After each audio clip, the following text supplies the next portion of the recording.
అండి శ్రీకృష్ణుడు గోవులను ఎలా సృష్టించాడు, గోకులం ఎలా ఏర్పడిందో తెలుసుకుందామా? గోవుకి తల్లితో సమానమైన స్థానాన్ని ఇచ్చి గోమాతగా పూజించడం మన సనాతన ధర్మం.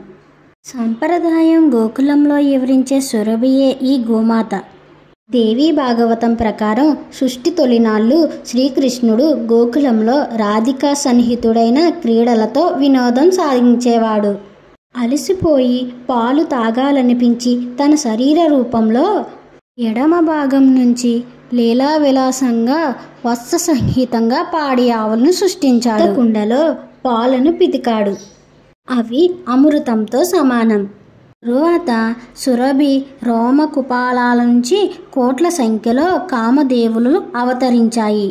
కాలక్రమాన దూడలు పుట్టి అసంఖ్యంగా అభివృద్ధి చెందాయి. ఇలా గోకులం ఏర్పడింది.